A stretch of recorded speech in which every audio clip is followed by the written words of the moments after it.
तो हेलो दोस्तों, कैसे हैं आप लोग। एक बार आपका फिर से स्वागत है हमारे चैनल पब्लिक जानकारी में।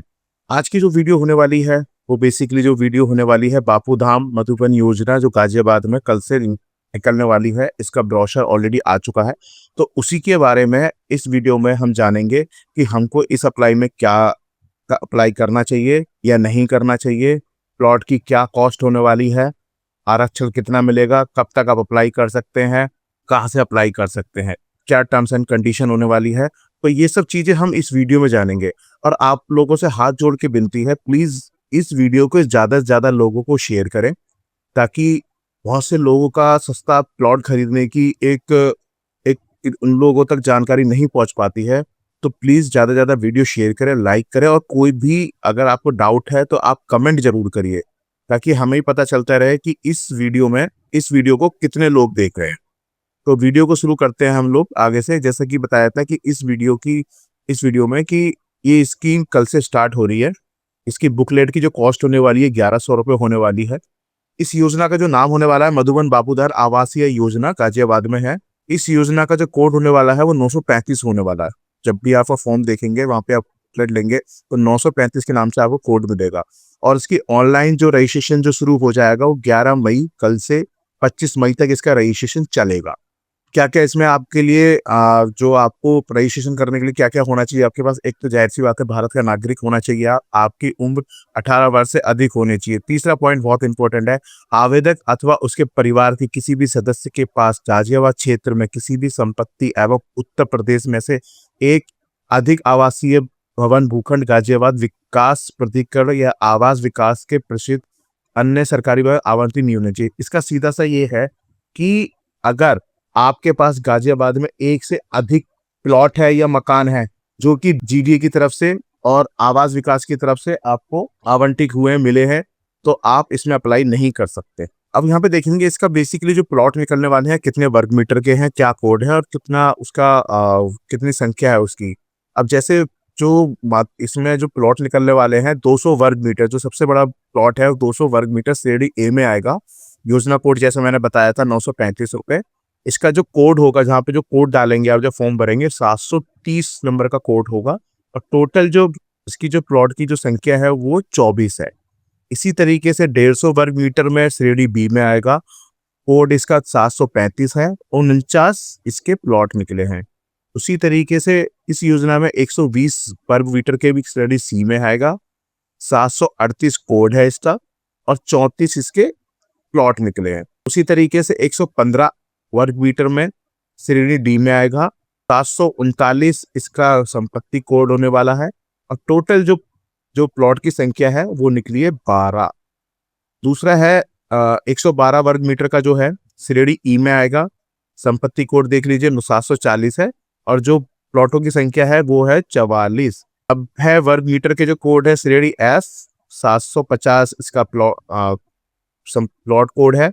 और जो इसकी जो प्लॉट टोटल जो निकली है वो निकली है 60। और 60 वर्ग मीटर में श्रेणी जी में 760 इसका कोड होने वाला है, प्लॉट कोड। और टोटल जो प्लॉट निकले हैं 76 निकले हैं, सॉरी 61 निकले हैं। और जो 40 वर्ग मीटर जो सबसे सस्ता होने वाला है उसका कोड है 770, और 76 प्लॉट निकले हैं। मतलब सबसे ज्यादा जो प्लॉट निकले हैं वो 40 वर्ग मीटर में निकले हैं। एक चीज का ध्यान रखिएगा, जो इसके प्लॉट की संख्या कभी भी घट सकती है, बढ़ सकती है, लेकिन वो डिसाइड जीडीए करेगा। अब यहाँ पे देखेंगे टोटल जो प्लॉट है वो कितने का होने वाला है और कितने का आपको पड़ेगा और कितना आपको रजिस्ट्रेशन स्टार्टिंग में देना है, तो उस बारे में जानते हैं।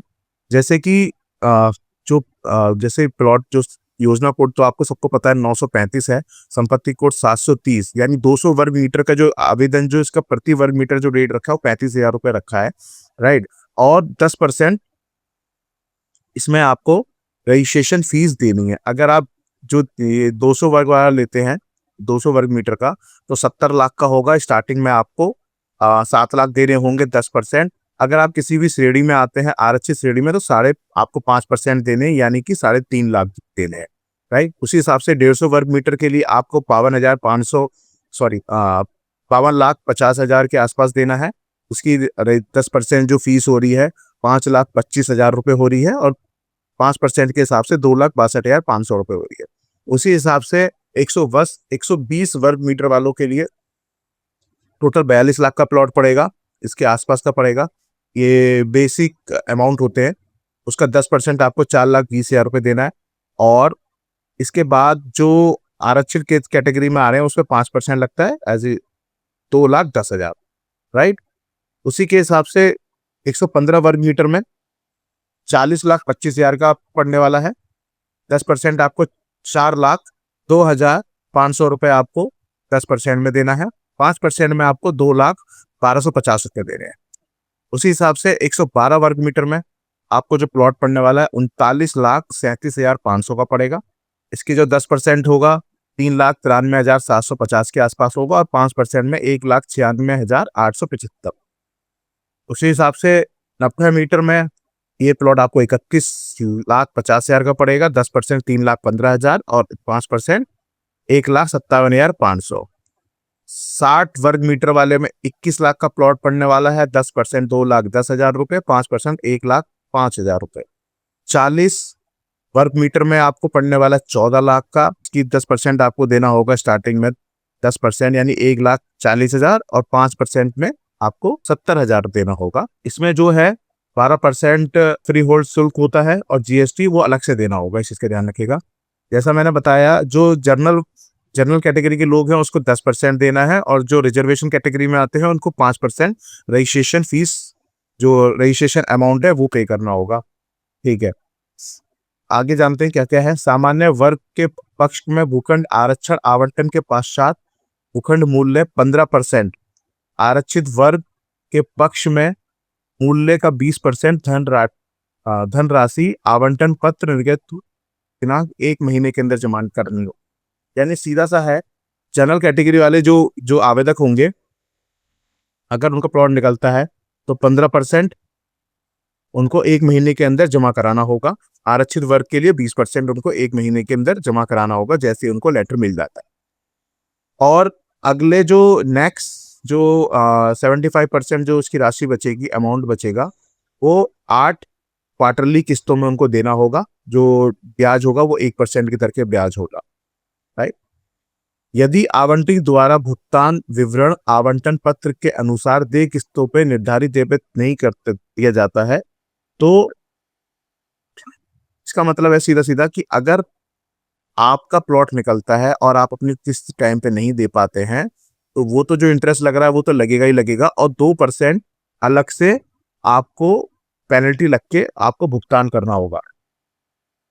अवधि में भुगतान न करने की दिशा में बिना किसी पूर्व सूचना के आवंटन निरस्त कर दिया जाएगा। यानी सीधा सा बात है, अगर आपकी क्वार्टरली किस्त टाइम से नहीं जा रही है और 3 महीने तक आपने कोई पेमेंट नहीं करी है तो आपका प्लॉट कैंसिल कर दिया जाएगा और इसका कुछ भी आपको इंफॉर्मेशन भी नहीं दी जाएगी उसके बाद। ठीक है, प्लॉट निकलता है अगर तो कुछ एक्स्ट्रा चार्जेस भी होने वाले हैं। कॉर्नर प्लॉट के लिए 5%, पार्क फेसिंग प्लॉट के लिए 5% और 18 मीटर से चौड़े रोड पे 5% आपको देना होगा। ये देना होगा। अगर तीनों जो इसकी तीनों कंडीशन एक प्लॉट पे लागू हो जाती है तो मैक्सिमम 12% आपको देना होगा एक्स्ट्रा। 50 लाख से ऊपर का प्लॉट पे आपको टीडीएस जमा करना पड़ता है 1%, जो इस पैन कार्ड पे होगा। तो प्लीज एक बार क्रॉस चेक जरूर कीजिएगा किस पैन कार्ड पे जमा करना है। ठीक है, छूट का क्या प्रावधान है इसमें, छूट कैसे कैसे मिलेगी। अगर आप 45 दिन के अंदर एक बार के 45 दिन में ही अगर सारी राशि जमा कर देते हैं तो आपको 6% की छूट मिलने वाली है। 60 दिन के अंदर करते हैं तो 5% की मिलने वाली है। 90 दिन के अंदर करते हैं तो 4% की आपको इसके ऊपर डिस्काउंट मिल जाएगा। ठीक है, अगर आवेदक जो कि अगर मृत्यु हो जाती है, जैसे कि किसी ने अप्लाई कर दिया और किसी कारण से उसकी डेथ हो गई, तो जो भी नॉमिनीज होगा, राइट, तो आगे की जो भी जानकारी होगी, जो भी आगे का अगर प्लॉट निकल जाता है तो वो भी सारी कंडीशन में जो नॉमिनी होगा वो कोऑर्डिनेट करेगा सारी चीज पे, वो उसका वारिस माना जाएगा। तो जो नॉमिनी भरेंगे ध्यान रखिएगा, बहुत अच्छी तरह उसका नॉमिनी भरिएगा, बहुत अच्छी तरह ध्यान से देखिएगा नॉमिनी कि किसको आपको नॉमिनी बनाना है। अच्छा, इसमें कुछ कैटेगरीज है, जैसे मैं बता देता हूँ जो जिन्हें आरक्षण मिलने वाला है। अनुसूचित जातियों को 21% और अनुसूचित जनजाति को 2%, पिछड़ा वर्ग को 27%, विधायक सांसद को 5%। अगर कोई सरकारी सेवक है, जॉब करता है, 50 साल से ऊपर का हो गया है तो 5%। अगर कोई आवास विकास में है और किसी नगर निगम में है तो 2%। सैनिक है या एक्स आर्मी का है तो 3%, सीनियर सिटीजन के लिए 10%, हॉरिजेंटल और विकलांगों के लिए 10%। यानी कि जनरल कैटेगरी में कोई भी आरक्षण नहीं है यहाँ पर। तो आपको जो आपको अमाउंट है वो सारा आपको पूरा ही पे करना होगा। इसका ड्रॉ निकलने वाला है, वो निकलने वाला है लॉटरी के थ्रू होगा, और जो भी लॉटरी निकलेगी इसके थ्रू, ठीक है, तो इसका जो भी इंफॉर्मेशन होगी वो आपको अखबारों के थ्रू, न्यूज़ के थ्रू आपको मिल जाएगी, राइट। इसके ध्यान रखिएगा। अगर किसी कारण से लकी ड्रॉ नहीं हो पाता है तो ऐसी कंडीशन में भी पूरी इंफॉर्मेशन आपको न्यूज़ पे, इंटरनेट के माध्यम से मिल जाती है, ठीक है। लकी ड्रॉ निकलने के बाद उसका पूरा जो सार्वजनिक कर दिया जाएगा, जीटी की साइट पे आपको मिल जाएगा। अगर आपका नाम निकलता है, जो भी लॉटरी के जो रिजल्ट है वो 15 दिन के अंदर ही आपको इस वेबसाइट पे, जीडी गाजियाबाद की वेबसाइट पे आपको मिल जाएगा, ठीक है। अगर किसी कारण से आपका प्लॉट नहीं निकलता है तो किसी भी परिस्थिति में लॉटरी ड्रॉ से पूर्व पंजीकरण धनराशि वापस किए जाने के प्रावधान नहीं है। लॉटरी ड्रॉ से पूर्व पंजीकरण धनराशि वापसी के संबंध में उपाध्यक्ष गाजियाबाद और विकास प्राधिकारी गाजियाबाद का अंतिम निर्णय होगा। अगर आपका अप्लाई कर देते हैं, आप रजिस्ट्रेशन फीस कर देते हैं, फिर आपका मन हट जाता है कि आपको नहीं अप्लाई करना है इसमें, तो आपको बात करनी होगी, गाजियाबाद डीडीए से बात करनी होगी, ठीक है। और दूसरा पॉइंट है, अगर आपका प्लॉट नहीं निकलता है तो 3 महीने के अंदर आपका पैसा वापस कर दिया जाएगा। किसी कारण से पैसा वापस नहीं आता है तो सालाना 4% आपको जीडीए देगा।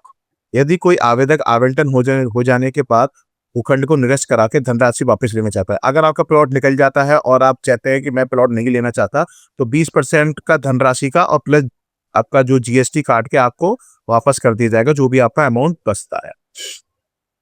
यदि आवेदक द्वारा देय किस्त का भुगतान 3 माह तक जमा न करने पे अथवा लगातार 3 क्वार्टरली किस्तों का भुगतान ना करने की दशा में भूखंड का जो आवंटन है वो निरस्त करने का अधिकार जीडीए के पास हुआ। समझ, अगर किसी कारण से आप 3 महीने तक अपने क्वार्टरली किस्तें नहीं दे पाते हैं तो जीडीए आपका प्लॉट को खत्म भी कर सकता है, आपका निरस्त भी कर सकता है। इसी से ध्यान रखिएगा, किसी भी तरह का कोई भी चीज नहीं छुपानी है। जो फॉर्म भर रहे हैं वो एग्जैक्ट है वो ही डालिएगा, और जिस कैटेगरी में है वो ही डालिएगा। अगर किसी कारण से पकड़े गए तो कोई भी कार्रवाई जीडी अपनी तरफ से आप पे कर सकता है, और जो आपने रजिस्ट्रेशन फीस दिए 10% या 5% वो जब्त कर ली जाएगी, ठीक है। और जैसा मैंने बताया कि जो 12% फ्री होल्ड चार्ज होता है वो आपको पे करना होगा। आपको क्या क्या चीजें, योजना के प्रस्तावित 40 वर्ग और 60 वर्ग मीटर में एलआईजी श्रेणी होने के कारण जिन आवेदकों की आय 3 से 6 लाख तक की है, आवेदन पत्र स्वीकार किए जाएंगे।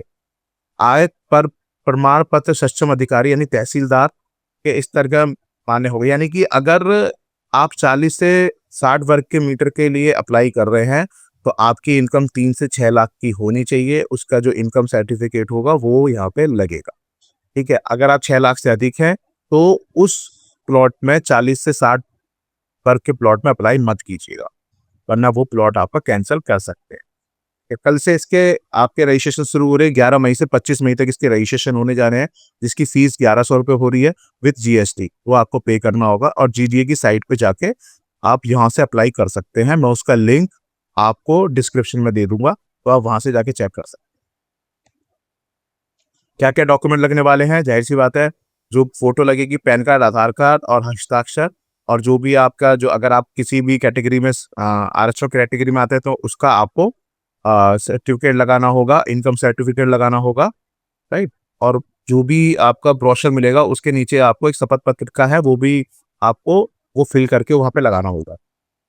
आवेदन की प्रक्रिया एवं शर्तें, आवेदक द्वारा जिस आवेदन किया जा रहा है उसी नाम का खाता विवरण दिया जाए। आवेदन जमा में आवेदक असफल होने की स्थिति में उसी खाते में वापस कर दिए। यानी कि आप जो भी अप्लाई कर रहे हैं, जो भी एप्लीकेंट है, अपने नाम से अकाउंट नंबर दीजिएगा, क्योंकि जब पैसा आपका, अगर आपका प्लॉट नहीं निकलता है तो 3 महीने के अंदर जो पैसा वापस आएगा वो उसी अकाउंट में आएगा, ठीक है। आवेदक द्वारा ऑनलाइन आवेदन करते समय नाम पता पूर्ण स्थिति से भरा होना चाहिए, अथवा गलत भरे गए फॉर्म को वो निरस्त कर दिया जाएगा लॉटरी से पहले ही। अगर कोई भी इंफॉर्मेशन आपने गलत डाली है, गलती से कुछ भी गलत पड़ गया, तो आपका लॉटरी में पार्टिसिपेट ही नहीं किया जाएगा। तीसरा है, अगर आप जॉइंट से लेना चाहते हैं तो अपनी मिसेस के थ्रू आप अपने मिसेस के साथ इसे जॉइंट से ले सकते हैं आप, और दोनों के वहाँ पे हस्ताक्षर अपलोड होंगे। जहाँ पे एक हो रहे थे वहाँ पे दोनों के हस्ताक्षर अपलोड होंगे अगर आप जॉइंट में प्लॉट लेते हैं, ठीक है। जब तक योजना के सर्विसेज का हस्ताक्षर नगर निगम को नहीं किया जाए तब तक उसका रखरखाव गाजियाबाद विकास प्राधिकरण द्वारा किया जाएगा। जीडीए द्वारा भूखंड आवंटियों को निम्न अनुच्छेद शुल्क निम्न शुल्क वसूल किया जाएगा। सीधी सी बात है, ये प्लॉट निकल रहे हैं अगर जब तक ये नगर निगम के हैंडओवर नहीं किया जाता है तो 5 रुपए प्रति वर्ग मीटर के आपसे प्रतिमाह लिया जाएगा। बाकी आप एक बार वीडियो पॉज करके देख लीजिएगा इस कैटेगरी में आप ले रहे हैं। ओके, ये थी पूरी जानकारी, जितना हो सका हमने इस वीडियो में कवर किया है। कोशिश करेंगे ऐसी वीडियो आपके लाते रहें। जहां तक था जितनी मेन इंपॉर्टेंट थे इसमें हमने सारे वीडियो आपके टॉपिक कवर कर लिए हैं। ज़्यादा जानकारी के लिए आप एक बार ये वीडियो को पूरा देखिएगा, कमेंट जरूर कीजिएगा, लाइक कीजिए, सब्सक्राइब कीजिए। ये सारी इन्फॉर्मेशन हम आप लोगों के लिए ही लाते हैं। बहुत सारी इन्फॉर्मेशन कलेक्ट करने के बाद, हम बहुत मेहनत करने के बाद ये वीडियो बना पाते हैं ताकि आप लोगों तक सही इन्फॉर्मेशन पहुंच सके। एक चीज़ का ध्यान रखिएगा, ये सारी इन्फॉर्मेशन हम इंटरनेट के थ्रू जो भी होती है हम उसको कलेक्ट करके एक तरफ कोलैब करके लाते हैं। तो कुछ भी अप्लाई करने से पहले एक बार जांच पड़ताल जरूर कीजिए, साइट पे जाके प्रॉपर तरीके चेक कीजिए, पढ़िए, फिर अप्लाई कीजिए। राइट, वीडियो देखने के लिए बहुत बहुत धन्यवाद। Thank you so much.